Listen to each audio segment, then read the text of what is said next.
ಯತ್ರ ನಾರ್ಯಸ್ತು ಪೂಜ್ಯಂತೆ ರಮಂತೆ ತತ್ರ ದೇವತಾಃ. ಅಂದರೆ ಎಲ್ಲಿ ಸ್ತ್ರೀಯರನ್ನು ಪೂಜಿಸಲ್ಪಡುವುದೋ ಆ ಸ್ಥಳದಲ್ಲಿ ದೇವತೆಗಳು ಸಂತೋಷದಿಂದ ನೆಲೆಸಿರುತ್ತಾರೆ ಎನ್ನುವುದನ್ನು ನಾವು ಮೊದಲಿನಿಂದ ಕೇಳ್ತಾ ಬಂದಿದ್ದೇವೆ.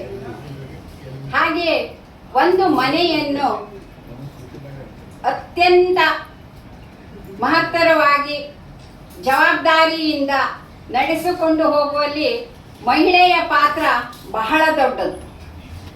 ಆ ಮನೆಯಲ್ಲಿ ಮಹಿಳೆಯನ್ನು ಯಾರು ಗೌರವ ಮತ್ತು ಆದರಗಳಿಂದ ಕಾಣುವರೋ ಆ ಮನೆಯಲ್ಲಿ ಸುಖ, ಶಾಂತಿ, ಸಂಪತ್ತು, ಸಮೃದ್ಧಿ ಎಲ್ಲ ನೆಲೆಸಿ ಆ ಮನೆ ದೇಗುಲವಾಗೋದ್ರಲ್ಲಿ ಯಾವುದೇ ಸಂಶಯವಿಲ್ಲ. ಅದೇ ರೀತಿ ನಮ್ಮ ಹವ್ಯಕ ಸಮುದಾಯದಲ್ಲಿ ಒಳ್ಳೆಯ ಆರೋಗ್ಯಕರ ವಾತಾವರಣ ಇದೆ ಅನ್ನೋದು ನಮಗೆ ತುಂಬ ಅಭಿಮಾನದ ಸಂಗತಿ. ನಿಜವಾಗಿ ನಾವು ಹವ್ಯಕರಾಗಿ ಹುಟ್ಟಿರ್ಲಿಕ್ಕೆ ಎಷ್ಟೋ ಜನ್ಮದ ಪುಣ್ಯ ಮಾಡಿರಬೇಕು.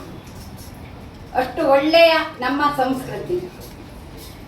ಈಗಿನ ತರುವಾಯದ ಹೆಣ್ಣು ಮಕ್ಕಳು ಒಳ್ಳೊಳ್ಳೆ ಶಿಕ್ಷಣ ಪಡೆದು ತಮ್ಮ ನೌಕರಿಯನ್ನು ಮಾಡೋದರ ಜೊತೆಗೆ ಬೇರೆ ಬೇರೆ ಕ್ಷೇತ್ರಗಳಿಗೆ ಹೋಗಿ ಸಾಧನೆ ಮಾಡುವ ಬೆಂಬಲವೂ ಅವರಿಗಿದೆ, ಅವಕಾಶವೂ ಇದೆ.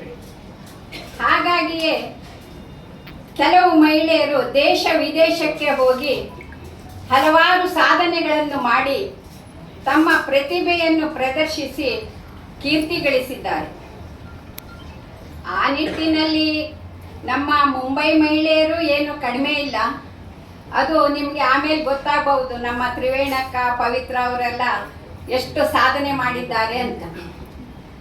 ಹಾಗೆ ನಾವು ಹಲವಾರು ವರ್ಷಗಳಿಂದ ಅನೇಕ ಮಹತ್ ಕಾರ್ಯಗಳನ್ನು ಮಾಡ್ತಾ ಪ್ರತಿ ವರ್ಷ ಮಹಿಳಾ ಸಮಾವೇಶವನ್ನು ಮಾಡಿ ಎಲ್ಲರನ್ನೂ ಒಂದುಗೂಡಿಸುತ್ತಾ ಈ ಕಾರ್ಯಕ್ರಮವನ್ನು ಮಾಡ್ತಾ ಬಂದಿದ್ದೇವೆ.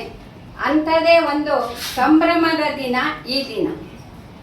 ಈ ನಮ್ಮ ಸಂಭ್ರಮದ ಕಾರ್ಯಕ್ರಮಕ್ಕೆ ನಮ್ಮ ಪ್ರೀತಿಯ ಕರೆಗೆ ಹೋಗೊಟ್ಟು ನಮ್ಮ ಮುಖ್ಯ ಅತಿಥಿಯಾಗಿ ಆಗಮಿಸಿರುವ ನಮ್ಮವರೇ ಆದ ಆಡಿಟ್ ಆ್ಯಂಡ್ ಅಕೌಂಟ್ಸ್ ಡಿಪಾರ್ಟ್ಮೆಂಟ್ನಲ್ಲಿ ಸೀನಿಯರ್ ಆಡಿಟ್ ಆಫೀಸರ್ ಆಗಿ ಕಾರ್ಯನಿರ್ವಹಿಸುತ್ತಿರುವ ನಮ್ಮ ಹವ್ಯಕ ಶಿಕ್ಷಣ ಕ್ಷೇತ್ರದಲ್ಲಿ ಕೊಡುಗೈ ದಾನಿ ಎಂದೇ ಹೆಸರಾದ ಶ್ರೀಮತಿ ಸವಿತಾ ಪ್ರಕಾಶ್ ರಾವ್ ಇವರಿಗೆ ನಾನು ನನ್ನ ವೈಯಕ್ತಿಕ ಹಾಗೂ ಹವ್ಯಕ ವೆಲ್ಫೇರ್ ಟ್ರಸ್ಟ್ನ ವಿಮೆನ್ ವಿಂಗ್ ವತಿಯಿಂದ ಪ್ರೀತಿಪೂರ್ವಕ ಸ್ವಾಗತವನ್ನು ಬಯಸುತ್ತೇನೆ.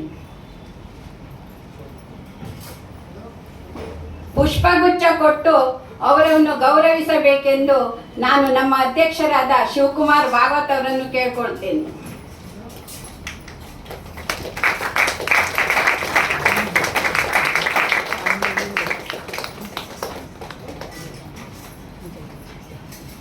ಹಾಗೆಯೇ ಇನ್ನೋರ್ವ ವಿಶೇಷ ಅತಿಥಿ ನಮ್ಮ ಆತ್ಮೀಯ ಕರೆಗೆ ಹೋಗೊಟ್ಟು ನಮ್ಮ ಮೇಲೆ ಅಭಿಮಾನವಿಟ್ಟು ದೂರದ ಶಿವಮೊಗ್ಗದಿಂದ ಇಲ್ಲಿಗೆ ಆಗಮಿಸಿರುವ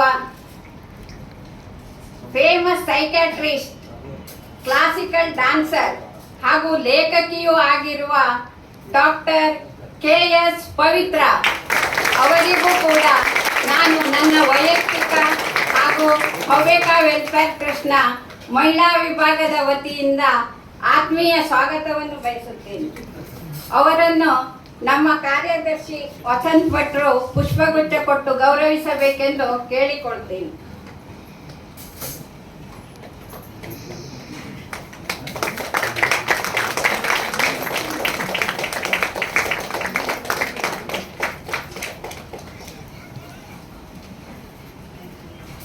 ಹಾಗೆಯೇ ಇಂದಿನ ಸಭಾಧ್ಯಕ್ಷ ಸ್ಥಾನವನ್ನು ಅಲಂಕರಿಸಿರುವ ಹವ್ಯಕ ವೆಲ್ಫೇರ್ ಟ್ರಸ್ಟ್ನ ನಮ್ಮೆಲ್ಲರ ಮೆಚ್ಚಿನ ಅಧ್ಯಕ್ಷರಾದ ಶಿವಕುಮಾರ್ ಭಾಗವತ್ ಅವರಿಗೂ ನಮ್ಮ ಮಹಿಳಾ ವಿಭಾಗದ ವತಿಯಿಂದ ಹೃತ್ಪೂರ್ವಕ ಸ್ವಾಗತವನ್ನು ಬಯಸುತ್ತೇನೆ. ಹಾಗೆಯೇ ಅವರ ಬದಿಯಲ್ಲಿ ಕುಳಿತಿರುವವರು ನಮ್ಮ ಹವ್ಯಕ ವೆಲ್ಫೇರ್ ಟ್ರಸ್ಟ್ನ ಹೊಸದಾಗಿ ಕಾರ್ಯದರ್ಶಿ ಎಂದು ನೇಮಕಗೊಂಡಿರುವ CA ವಸಂತ್ ಭಟ್ ಅವರಿಗೂ ಹಾಗೂ ಹವ್ಯಕ ಸಂಘದ ಎಲ್ಲ ಪದಾಧಿಕಾರಿಗಳಿಗೂ ನಮ್ಮ ಆತ್ಮೀಯ ಸ್ವಾಗತ. ಇನ್ನು ಪ್ರತಿ ವರ್ಷದಂತೆ ನಾವು ಈ ವರ್ಷವೂ 5 ಹಿರಿಯ ಮಹಿಳೆಯರಿಗೆ ಸನ್ಮಾನ ಹಾಗೂ ಒಂದು ವಿಶೇಷ ಸಾಧನೆ ಮಾಡಿದ ಮಹಿಳೆಗೆ ಸನ್ಮಾನ ಕಾರ್ಯಕ್ರಮವನ್ನು ಇಟ್ಟುಕೊಂಡಿದ್ದೇವೆ. ನಮ್ಮ ಅಕ್ಕರೆಯ ಕರೆಗೆ ಹೋಗೊಟ್ಟು ನಮ್ಮ ಸನ್ಮಾನ ಸ್ವೀಕರಿಸಲು ದೂರ ದೂರದಿಂದ ಬಂದ ನನ್ನ ಅಕ್ಕಂದಿರಿಗೆಲ್ಲರಿಗೂ ನಾನು ಆತ್ಮೀಯ ಸ್ವಾಗತವನ್ನು ಬಯಸುತ್ತೇನೆ. ಹಾಗೆಯೇ ಈ ದಿವಸ ನಮ್ಮ ಸಂಸ್ಕಾರ ಸಂಸ್ಕೃತಿಯನ್ನು ಉಳಿಸಿ ಬೆಳೆಸೋದಕ್ಕೋಸ್ಕರ ನಾವು ಆರತಿ ತಟ್ಟೆ ಡೆಕೋರೇಷನ್ ಹಾಗೂ ಫ್ಯಾನ್ಸಿ ಡ್ರೆಸ್ ಕಾಂಪಿಟಿಷನ್ ಇಟ್ಟಿದ್ದೇವೆ. ಆ ಕಾಂಪಿಟಿಷನ್ನಲ್ಲಿ ಭಾಗವಹಿಸುವ ಎಲ್ಲ ಸ್ಪರ್ಧಾಳುಗಳಿಗೂ ಹಾಗೂ ನಿರ್ಣಾಯಕರಿಗೂ ನಮ್ಮ ಪ್ರೀತಿಪೂರ್ವಕ ಸ್ವಾಗತ. ಹಾಗೆ ಈ ದಿನ ತಮ್ಮ ಡ್ಯಾನ್ಸ್ ಮತ್ತು ಸ್ಕಿಟ್ ಮೂಲಕ ಎಲ್ಲರನ್ನು ಮನರಂಜಿಸಲು ಆಗಮಿಸಿರುವ ನಮ್ಮ ಹವ್ಯಕ ಎಲ್ಲ ಕಲಾಕಾರರಿಗೂ ನಮ್ಮ ಹೃದಯಪೂರ್ವಕ ಸ್ವಾಗತ.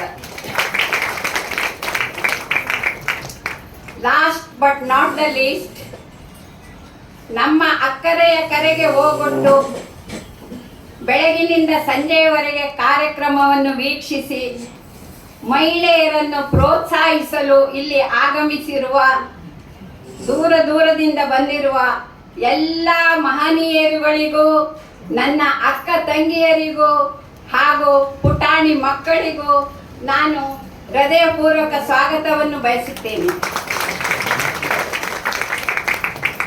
ಇಂದಿನ ಸಭೆ ನೋಡಿದರೆ ತುಂಬ ಖುಷಿ ಆಗ್ತಾ ಇದೆ. ಇನ್ನೂ ಅಷ್ಟು ಜನ ಬರೋರಿದ್ದಾರೆ, ಸ್ವಲ್ಪ ಲೇಟ್ ಬರ್ಬೋದು. ಆದರೆ ನಮ್ಮ ಲೇಡೀಸ್ ವಾಟ್ಸಪ್ ಗ್ರೂಪ್ ಓಪನ್ ಮಾಡಿದ್ದು ಎಷ್ಟು ಉಪಯುಕ್ತವಾಗಿದೆ ಅನ್ನೋದು ಈಗ ಗೊತ್ತಾಗ್ತಾ ಇದೆ.